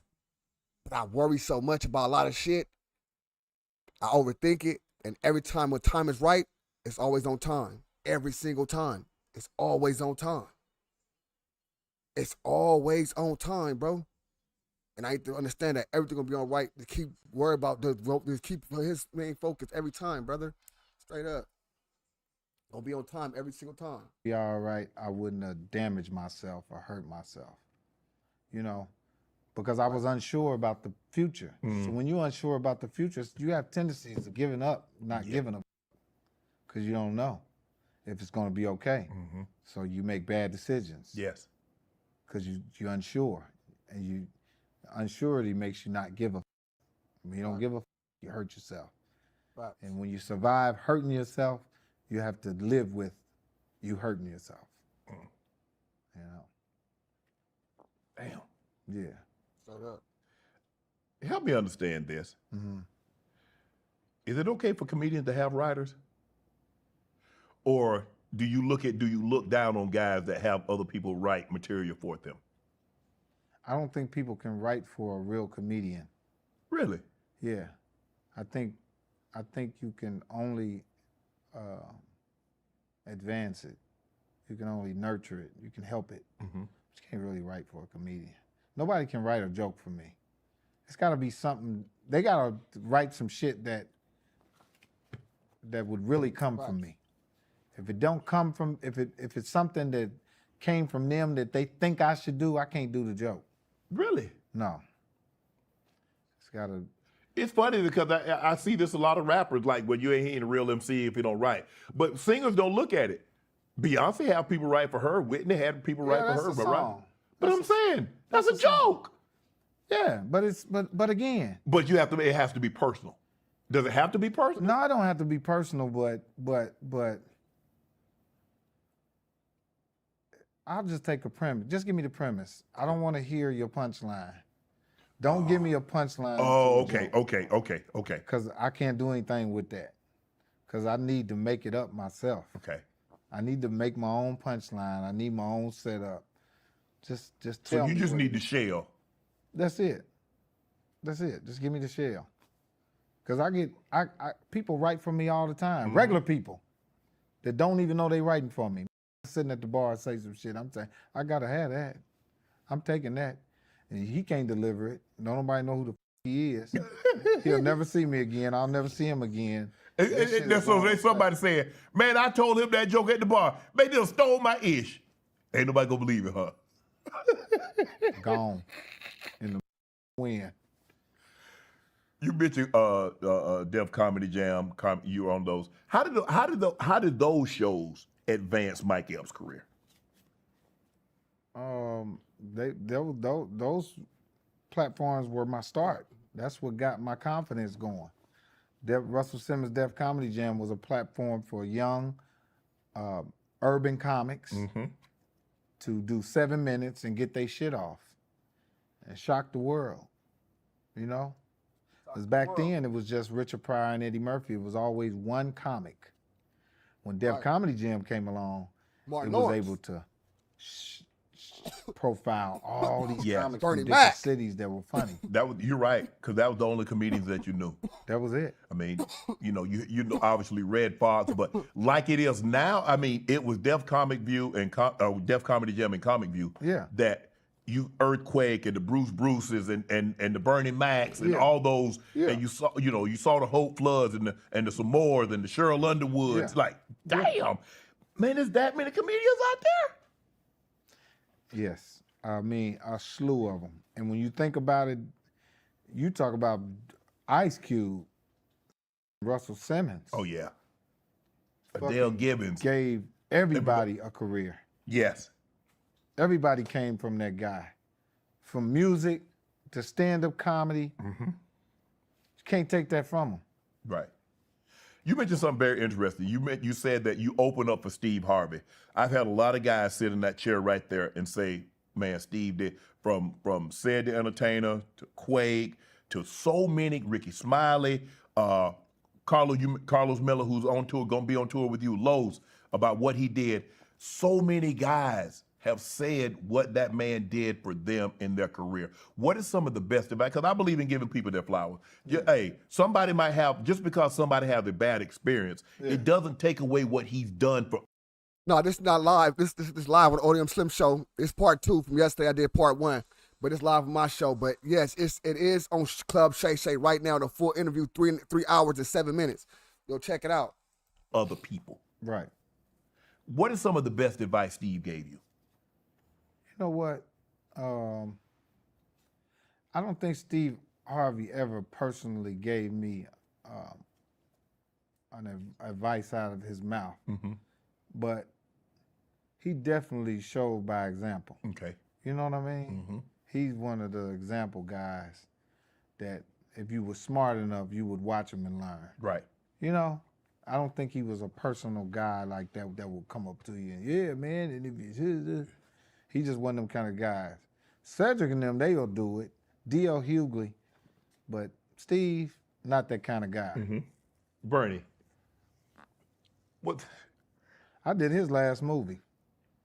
Did you? Soul Man. That was the last movie he was in. He had an oxygen tank. He was dying, and him and Sam Jackson was on the. Did you realize he was that sick then? Yeah, he was messed up. And I said, Bernie Mac, man, give a young comedian some advice. He said, don't do nothing for money. And I was like, wait a minute, nigga. What we doing it for? He's rich as hell. Tell me for some money. Shit. That's the only reason I'm doing this. Yeah, I can't take that advice. Shit. But he was basically saying, you know, make sure that it's something that you want to do. Right. And don't do it because it's just money there. Right. If you had to pinpoint the person that do what you do, who's helped Mike Epps the most in his career? I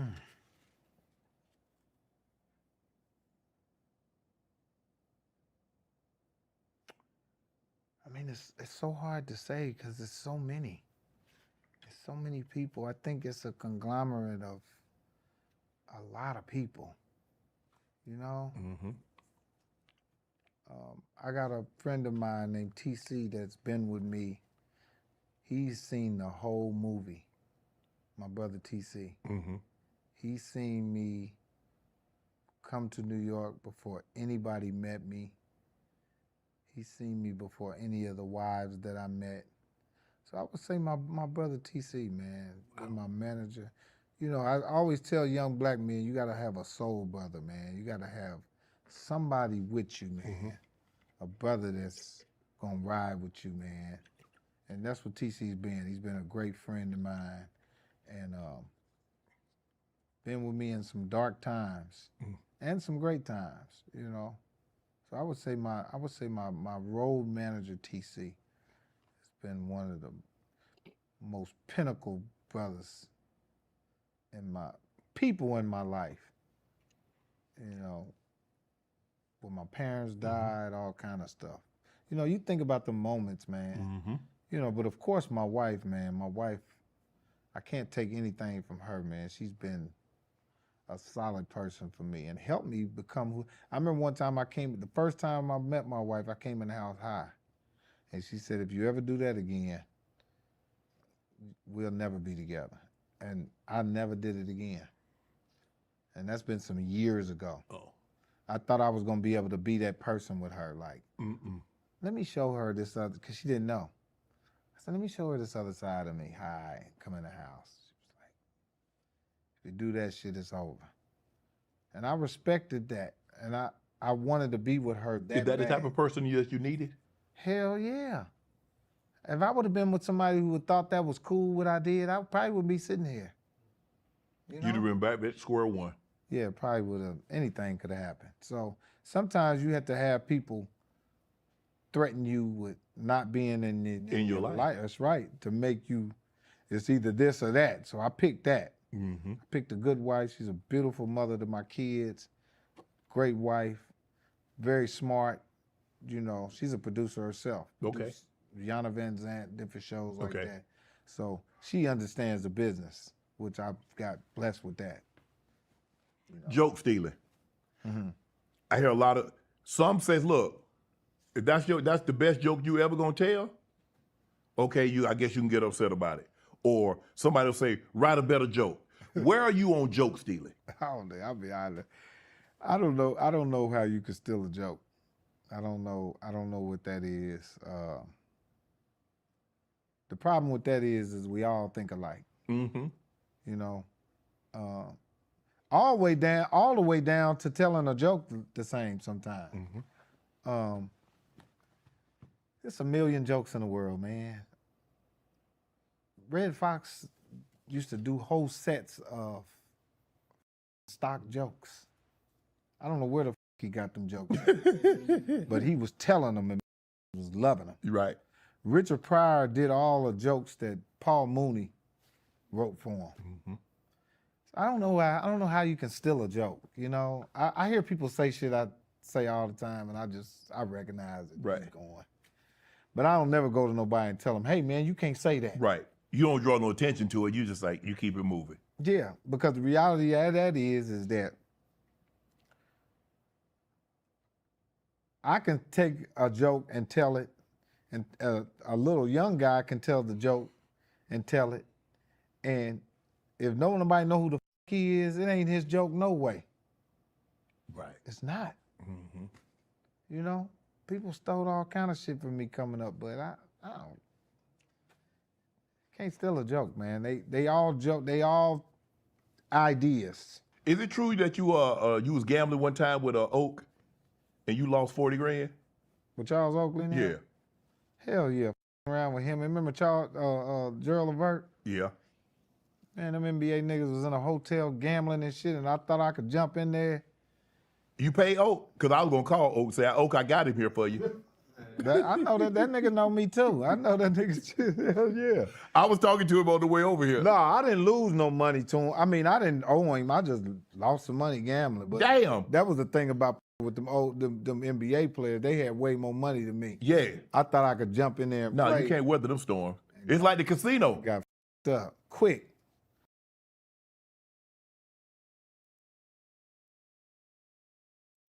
I got that money and got my ass up out of there. I'm out of there. This nigga Charles Oakley. Let me ask you this. Why did it? Hey G, appreciate the $5. You already know, man. My boy Dre said, Slim, 29 likes on the short. It's crazy good, right? Listen, no, it ain't because that short was flagged. That short was flagged when you just put out there. The short was flagged, brother. I wanted to tell you. I'll tell you off screen, but that shit was flagged. I told you already, bro. You still doing it, bro. Important for you to take these young comedians on the road?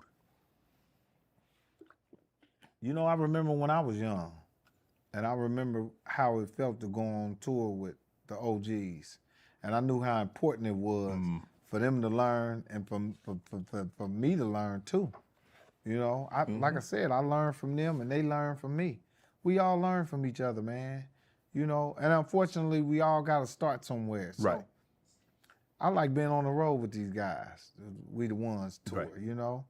And Has the tour started yet? no, the tour is starting up. What's the date on the tour? February, huh?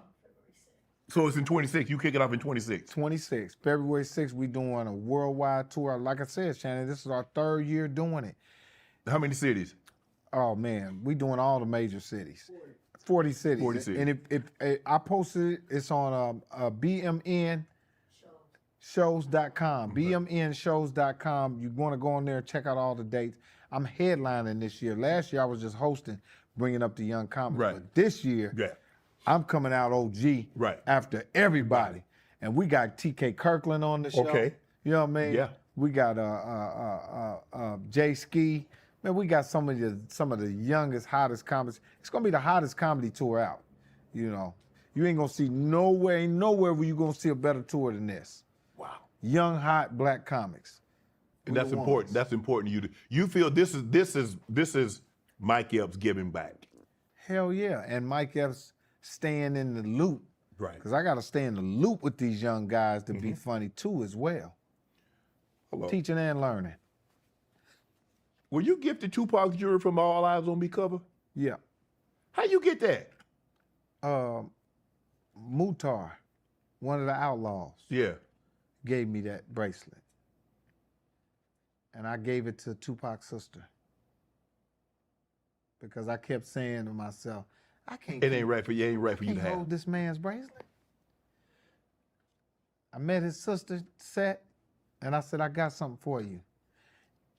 And I gave her that, and somebody gave me the original picture of him and Suge sitting in that car, the photographer did. And I gave them to her, and I said, if I would have passed, I would have loved that somebody was real and gave my sister my bracelet. You know? Wow. That was the realest thing I could have did, man. You know what I mean? Yeah. It blew her mind, too. She was like, oh, my God. Wow. Yeah. I got to give you that bracelet. I'm gonna get you out of here on this one. We had 2 Chainz on. 2 Chainz said you and him cousins. And Omar Epps. Y'all kin? I ain't kin to them. Black ass, big dreadlocks and shit. 2 Chainz sat there and you baited him into that too. What I made him? I said y'all cousins. He said yeah. No, see, Shannon, everything that that's what I'm saying. See, I'm glad I finally did this show with you because you would bring my name up all the time to different people trying to bait them to say stuff shit about me. I mean, saying Yes, that's you your did. cousin. Yes, you did. How the F up is that your cousin? Because every time you ask people about me, they end up saying something else. They say that's your cousin. That's my cousin. No, 2 Chainz sat right on one of these chairs and said, he must be a cousin by marriage. What kind of shit is that? I mean, sometimes That means I married somebody that was last name Epps. kin to Chainz. Let me tell you something, 2 Chainz and Omar Epps. Y'all can have that slave name. I'm sitting there arguing about a damn slave name. My name is Mike X. Understand? Fucking 2 Chainz said I was married by Epps by marriage. Y'all related by marriage. With me and Omar Epps, we was all supposed to do a TV show going to find out who. Oh, y'all gonna do Henry Louis Gates show? Yeah, because we were all Epps. Yeah. And I started thinking about it. I'm like, I don't want to meet my master. Whoever the Epps is. Because I did that DNA, that ancestry, like 23andMe. Yes, like a dummy. And Where you from? I'm white. I'm white. That's where I'm from. I thought I was black. I am black, but Yeah, you are. it's some Get white, pulled over. It's some white people. Yeah. My nose ain't as big as yours. I'm like You high Nigerian. 90% Nigerian. Yeah, I knew he was Nigerian. See, I called you out. I knew he was Nigerian. It takes a while for me to get to the Africans on my shit. All European popped up. So I got a lot of white in me, but I got problems. We're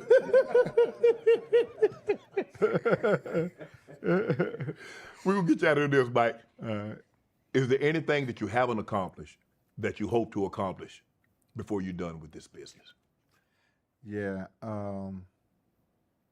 I just want to make sure I leave a great name for myself in this business so that my children can hear and live off of my legacy.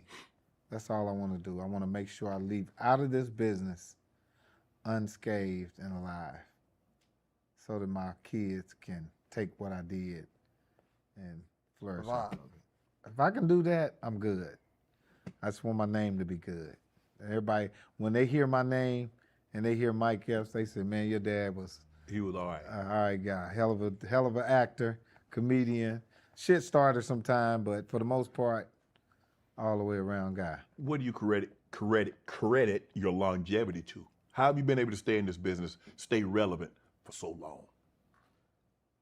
My passion for the business, my passion for the art. I really love. I protect what I have. I protect my art. I protect my comedy. I protect it in my spirit. Like it's all I got. Right. And I protect Facts. it. And I love it. And Say I that. honor it. And that I always love that for you. That's why I've had longevity. I'm very passionate that. about the gift that was given to me. And I protect it. What can they expect from the tour? We Them Ones. We Them Ones tour. This tour is going to be the biggest one that we ever did. I'm headlining, and these guys are remember that. hilarious. Some of the greatest black young comics in the game right now. Make sure you go get them tickets. We're going to be in all the great cities. If you went last year, you've seen how fun it was. It's going to be even bigger this year, and I'm headlining. Make sure you go get them tickets. And I'm headlining. We the ones. Remember that. Kicks off February 6th. What's the first state What's the first city you hitting? Indianapolis, right? Indianapolis, my hometown. The tour start. Make sure you go get Look, them hold tickets, on. man. We the ones. Make sure That nigga look, what's your So long. What's it say? Make sure you go get them tickets. We the ones. Kicks off February 6th. What's the first state What's the first city you hitting? Indianapolis, right? Look, update. The tour starts in Louisiana. Louisville, Kentucky. Look at not Indianapolis. Look at the idiot. My city, my home state. It started right. It ain't even starting there, nigga. Niggas be saying shit. Nigga be high. Right? Indianapolis, my hometown. Make sure you go get them tickets, man. We the ones. Make sure y'all check out the Upshaws coming out January 8th, our last season only on Netflix. Shannon Sharpe, I appreciate you, bro. Mike Epps. Respect, man. Appreciate you, bro. Appreciate you. It's a good one. It's a good one. Okay, it's a good one, y'all. You know what I'm saying? But guess what? I got shit to do. Whoa, all my life, I've been grinding all my life. Sacrifice, hustle paid the price. Want a slice. Everybody, I salute to everybody in the room. You know what I'm saying? Keep doing y'all 1-2 step like Sierra and them on my mama. Y'all saying y'all do y'all thing. I appreciate everybody pulling up. Y'all got it going, got it rolling in this bitch. You know what I'm saying? Salute to y'all for the real ones that came through. You know what I'm saying? But yeah, man, I'm finna get up out of here. Shout out, what we doing today? New Orleans. Shout out New Orleans. You understand me? New Orleans. Hey, shout out New Orleans. Yeah, man, listen, Henny and Slim on TikTok, we doing on Twitch. On Twitch, show me and Henny, we gonna get real deep in. We have a deep conversation with the females and male conversations, man. Henny and Slim on Twitch, man. Starting Monday, man. We're gonna do live Monday. We're gonna put it it's gonna come to my clip channel. If y'all wanna see the clips gonna be on ODM Clips.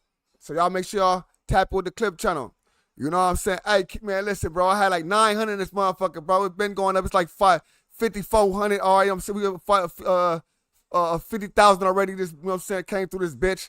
We doing it up, bro. You know what I'm saying? We staying focused and scheduled, bro. I try to tell niggas, we think about the bigger bag. We gotta stop thinking regular, bro. We be thinking we want to get into the inner conflict that's going on in our world. We gotta get up out our world sometimes, nigga.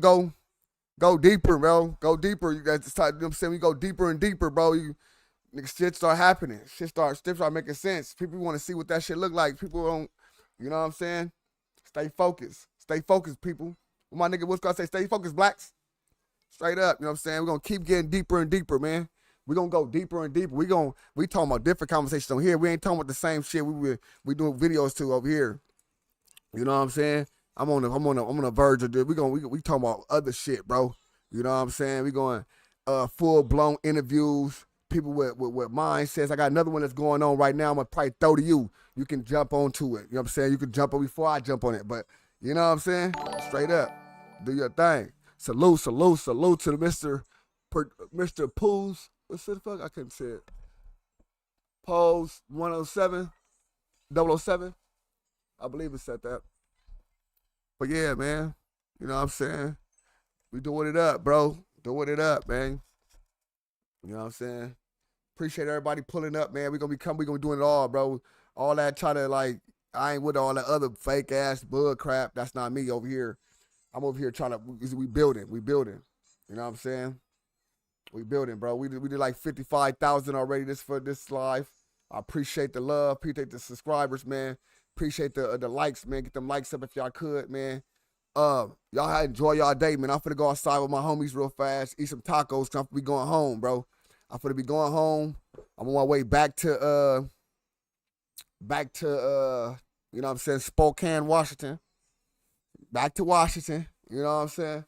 My home, but I'm outside right now, man. Love Minnesota, man. Listen, shout out Minnesota, man, for sure.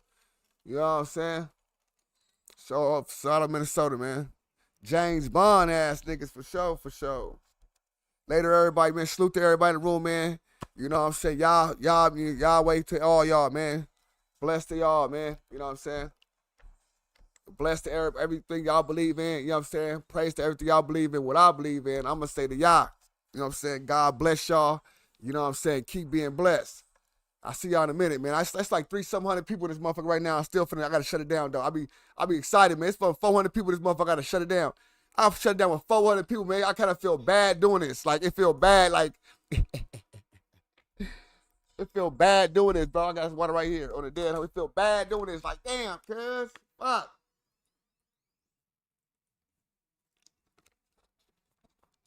Shalom. Shalom, my peoples. On the gang, shalom. I feel bad shutting it down.